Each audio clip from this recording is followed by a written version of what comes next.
શ્રી રામ હર હર મહાદેવ.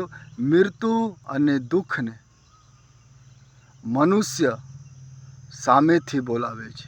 મૃત્યુ, દુઃખ અને સુખને મનુષ્ય સામેથી બોલાવે છે. અજીબ વાત છે.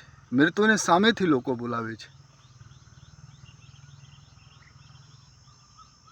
કંસ ભગવાનને આમંત્રણ આપે છે, તમે મથુરા આવો. મતલબ મોતને આમંત્રણ આપે છે. રાવણે સીતા માતાનું અપહરણ કરીને મૃત્યુને આમંત્રણ આપે છે કે તમે આવો. રામજી જંગલમાં હતા, વનમાં હતા, આનંદ કરતા હતા, અને રાવણ લંકામાં હતા. મૃત્યુને લોક પોતે આમંત્રણ આપે છે, તમે ન આપો.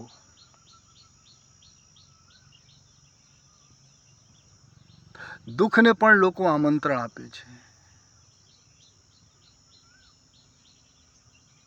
ભગવાન રિટર્ન ગિફ્ટ આપે છે. રિટર્ન, તમે કોઈને દુઃખ આપો તો બદલામાં દુઃખ મળે. પછી ભગવાનને બાંક કાઢો, હું પુણ્ય કરું છું.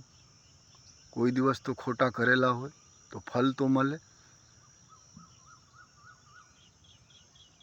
દુઃખ આપો તો દુઃખ મળે. કોઈ રસ્તા ચાલતા હોય, તમે મજાક ઉડાવો તો એક દિવસ તમારા સાથે પણ મજાક થાય. તમે કોઈને મજાક ઉડાવો તો લોકો તમારું મજાક ઉડાવે. દુઃખ આપો તો દુઃખ મળે. અને સુખ આપો. ઘણા ગરીબ માણસો રસ્તા ઉપર જતો હોય અને કોઈ ધનવાન માણસ આવે એને ખાવાનું આપી દે, થોડા બહુ પૈસા આપી દે. સુખ સામેથી આવે છે. કારણ એ ભલે ગરીબ છે પણ વિચાર એનો પવિત્ર હોય તો પૈસા, ધન, ખાવા પીવાની વસ્તુ સામેથી મળે. મૃત્યુને મનુષ્ય સામેથી બોલાવે છે. દુઃખ સામેથી આમંત્રણ આપે છે કે દુઃખ મને આવો અને મને કષ્ટ આપો. તમે કોઈને દુઃખ ન આપો તો જગતમાં તમે દુઃખ ન મળે. તમે સુખ આપો તો સુખ મળે. પણ લોકો દુઃખ આપે છે ભૂલી જ આવે, અને કોઈને સુખ આપે તો યાદ રાખે. સુખ આપો તો પણ યાદ રાખો ને દુઃખ આપો તો પણ યાદ રાખો. ઘણા લોકો ભજન ભક્તિ કરતા હોય તો દુઃખી હોય. કારણ કે સુખ તો આપે છે ભજન કરીને, તપ કરીને, પણ થોડા બહુ કર્મ એવા હોય આ જન્મના, પાછલા જન્મના, જે સતાવે. આથી આશા ન કરો કે હું 10 વર્ષ જીવીશ, 50 વર્ષ જીવી. મૃત્યુ બારેમાં વિચાર ન કરો. જે દિવસ મોત આવવાનું હોય આવશે. તમે કર્મ કરો, પવિત્ર કર્મ કરો, પ્રભુને સમર્પિત કરી દો તો દુઃખ પણ આનંદમાં બદલી જાય. દુઃખ તો આવે તમારા ઉપર, જેવા કર્મ હોય એવા, પણ દુઃખ તમે ભારી ન લાગશે.